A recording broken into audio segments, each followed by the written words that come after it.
The most destructive wildfire in the recorded history of Washington state did not start with lightning. Investigators say somebody lit it. On Saturday, the 1st of August, just after midday, a fire was reported near the corner of Old Trails Road and Euclid Road, north of Airway Heights outside Spokane. Within days, it had destroyed at least 700 structures, forced nearly 65,000 people out of their homes, and turned neighborhoods into ash, while dense smoke swallowed the entire Northwest. 2 days later, detectives arrested a 37-year-old convicted felon and charged him with arson in the first degree. He is accused, not convicted, and he is sitting in custody on a $1 million bond. What makes this fire so unusual is not how big it was. It is remarkably small for a western wildfire, but what it burned. And the reason it moved the way it did comes down to 4 numbers on a weather report that afternoon. But first, what actually happened on the ground?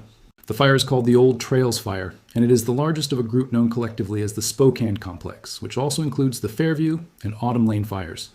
All of them began on the same Saturday, the 1st of August, 2026. As of the 9th of August, the Old Trails Fire had burned 3,226 acres and was 43% contained, with 584 personnel assigned to it. 694 structures have been damaged or destroyed by that fire alone. Across the complex, the figure passes 700, which is what makes it the most destructive wildfire Washington state has ever recorded. And that pairing of numbers is the thing to hold on to, because it is genuinely unusual. 3,000 acres is not a large wildfire. In the American West, fires routinely burn tens or hundreds of thousands of acres and barely make national news. This one burned an area smaller than many city park systems and destroyed nearly 700 buildings. Fires that size normally consume forest and grass. This one consumed neighborhoods. That is the difference between a wildfire and what meteorologists have called this, an urban firestorm. It is not a fire in the wilderness that threatens a town at its edge. It is fire moving through the built environment itself, from structure to structure, where the fuel is fences, decks, siding, sheds, parked vehicles, and the dry grass between houses. Once that begins, firefighters are no longer fighting a fire line in the woods. They are fighting hundreds of separate building fires at once in streets full of people trying to leave. Which brings us to why it moved so fast, and the answer is 4 numbers from that Saturday afternoon. A dry cold front was passing through. Sustained winds were running at 33 miles per hour, gusting to 44. The temperature was 86 degrees, and the relative humidity had fallen to between 20 and 25%. Any one of those is manageable.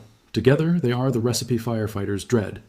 Low humidity dries the fuel until it will take a spark instantly. Heat keeps it primed.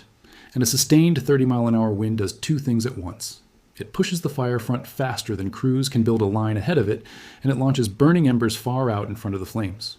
Those embers are what actually destroy neighborhoods. They land on roofs, in gutters, against fences, and in dry grass hundreds of yards ahead of the fire itself, starting new fires behind the firefighters, rather than in front of them. A wind-driven ember storm can cross a road, a firebreak, or a river that would have stopped the flame front itself. That is how nearly 700 buildings go in a matter of days on 3,000 acres. The evacuation system that moves 65,000 people is worth explaining because it is the reason this story does not have a death toll attached to it. Washington uses a 3-level structure, and the levels are not suggestions. Level 1 means get ready, be aware, pack what matters, be prepared to leave. Level 2 means get set, be packed and ready to go at a moment's notice, and leave now if there is anyone in the household who needs extra time. Level 3 means go, immediately, and it carries a blunt warning attached to it. Emergency services may not be able to assist anyone who chooses to stay. In a wind-driven fire, the window between level 1 and level 3 can collapse to minutes, which is why the system front-loads the warning rather than waiting for certainty. Now the part that has made this a criminal case rather than only a natural disaster.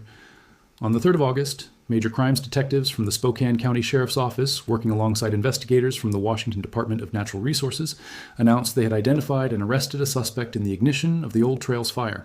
The man arrested is 37 years old and a convicted felon. He has been charged with arson in the first degree. According to the sheriff's office, he was in possession of waterproof matches and a butane lighter at the time.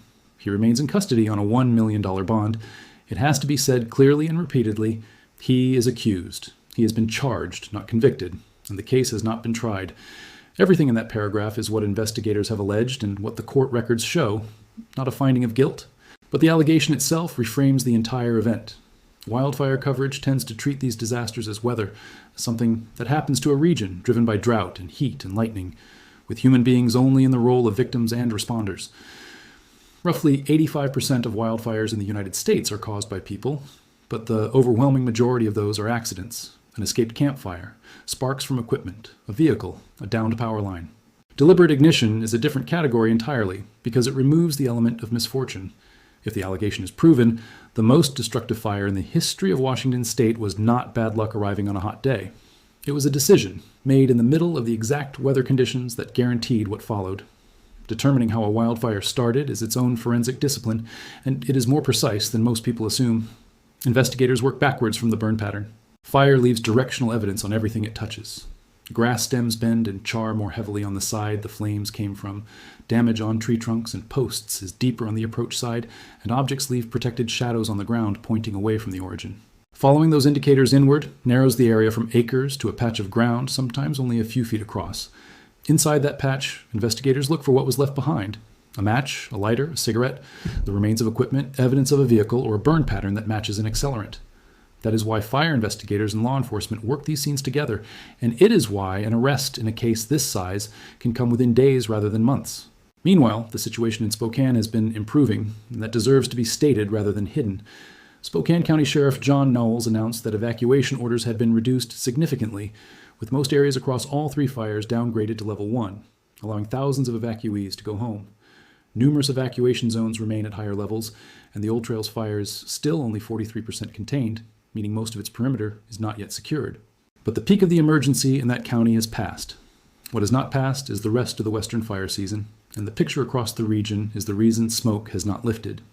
According to the National Interagency Fire Center, 183 new fires started across the United States in a single weekend, including 8 large ones. More than 30,000 personnel and over 640 crews are currently assigned to fires across the country. Those numbers describe a system running close to its ceiling. Firefighting crews, aircraft, and incident management teams are a national pool that gets shared out between whichever fires are burning at the same moment. And when 183 fires start in one weekend, the pool is being divided rather than reinforced. Every crew committed to one fire is a crew unavailable for the next ignition. It is the reason a relatively small fire in the wrong place, on the wrong afternoon, can outrun the response. Not because nobody is coming, but because a great many people are already somewhere else. In Utah, the Rocky Canyon fire has grown to more than 2,800 acres since it started on Friday, and was 0% contained as of Sunday. It is burning roughly 30 miles northeast of Salt Lake City, and evacuations are in place in Morgan County.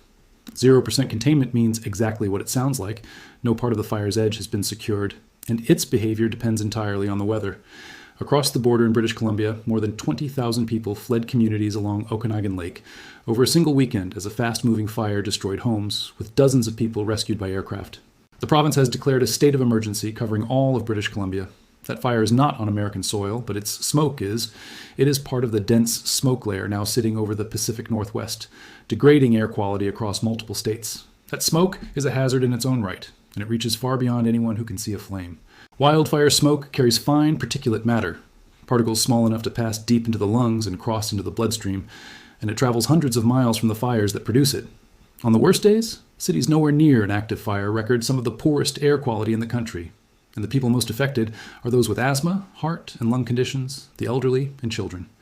It is why a fire burning outside Spokane, and another burning in a different country entirely, can end up as a health warning in states that never saw a spark. What comes after the fire is its own long emergency, and it rarely gets covered. 700 destroyed structures means 700 households in temporary housing, insurance claims filed all at once into a system that cannot process them at that speed, debris and hazardous ash that has to be removed before anyone can rebuild, and water systems that may need testing where heat damaged the pipes. Rebuilding a neighborhood, destroyed in a single afternoon, typically takes years, and a meaningful share of families never return at all. The fire is measured in days. The recovery is measured in the rest of the decade. There is one genuinely good piece of news in all of this, and it is worth ending on because it is real. Despite 700 buildings destroyed and 65,000 people evacuated in a fire moving through populated ground at 40 miles an hour, no deaths or injuries have been confirmed. Officials have cautioned that the scale of the destruction means a full assessment will take time. But as it stands, a firestorm burned through neighborhoods outside a major American city and everybody got out. It is a sharp contrast with the disaster this one keeps being compared to. When wind-driven fire moved through a populated area in Hawaii in 2023, the warning did not reach people in time, and the death toll ran into the dozens. The physics in Spokane were the same. A small fire, a big wind, and houses instead of forest. The difference was that the alerts went out early, and the roads emptied while there was still time to use them. That is the entire margin between a fire that destroys property and a fire that kills people, and it is measured in minutes. That outcome was not luck either. It was evacuation orders that went out fast, and people who moved when they were told to, in a fire that, if the charges are proven, somebody chose to start.